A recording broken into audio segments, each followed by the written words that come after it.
everyone. For those of you who are new here, hi, I'm Jessica, and for those of you who aren't, welcome back to Go Through Me.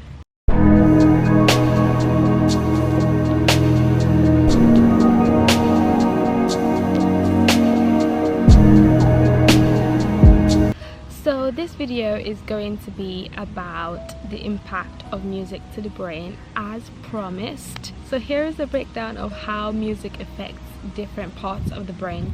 Number one, we have auditory cortex, which is temporal lobe. This is a primary area for processing sound. When you hear music, the auditory cortex is the first to receive and interpret the electrical signals from your ears. Different elements of music are processed in the temporal lobe.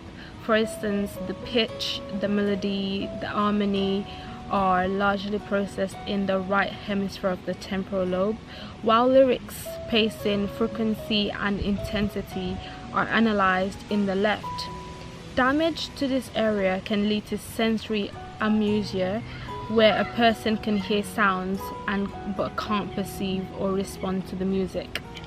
Now we have the frontal lobe, which can also be known as the prefrontal cortex. It is involved in higher level cognitive functions such as thinking, decision making, planning, attention and executive control.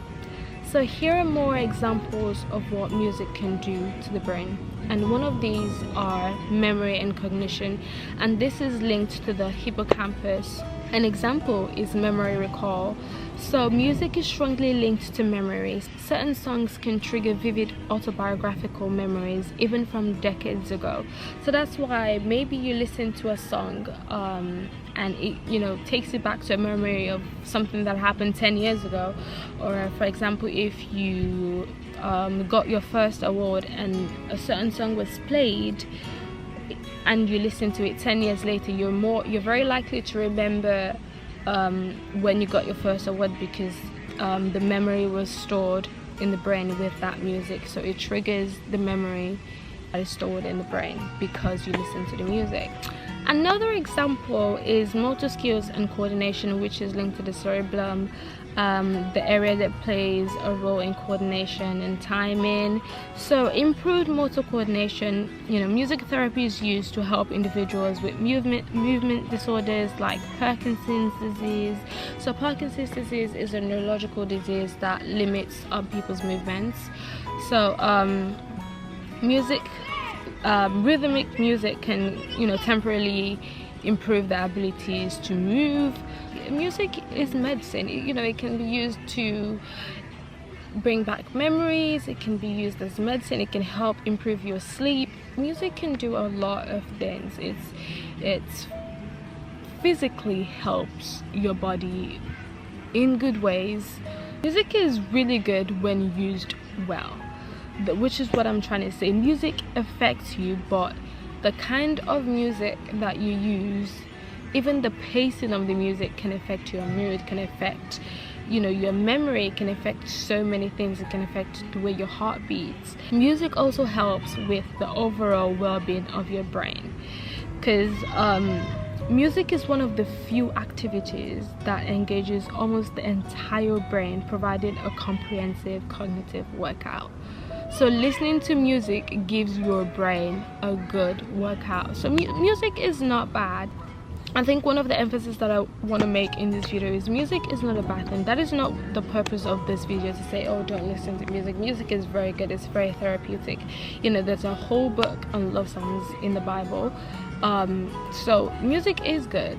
I think it just kind of depends on what you're gaining from the music and what the music was meant to do, because music is not gonna work on your emotions. If the music has been sent or made to make you feel depressed, it doesn't. Once you've given it access, it's gonna do what it's been sent to do. That's the kind of power music holds. So it's now up to you to decide, pick and choose. Oh, I'm not going to listen to this one because it's going to make me feel sad, because why would I want to be sad? I'm going to listen to this one because it makes me feel peaceful, and I can really think and get things done while I listen to these songs.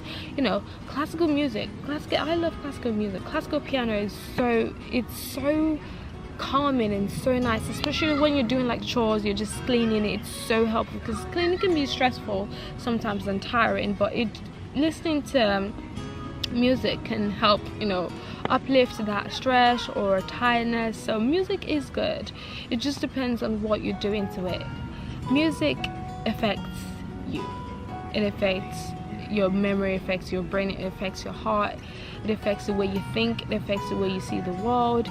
So it affects the way you store your memory as well, which is, it's kind of amazing. I would really encourage everyone to look into this further, because there's so much research out there on what music does to your brain, how it affects your brain.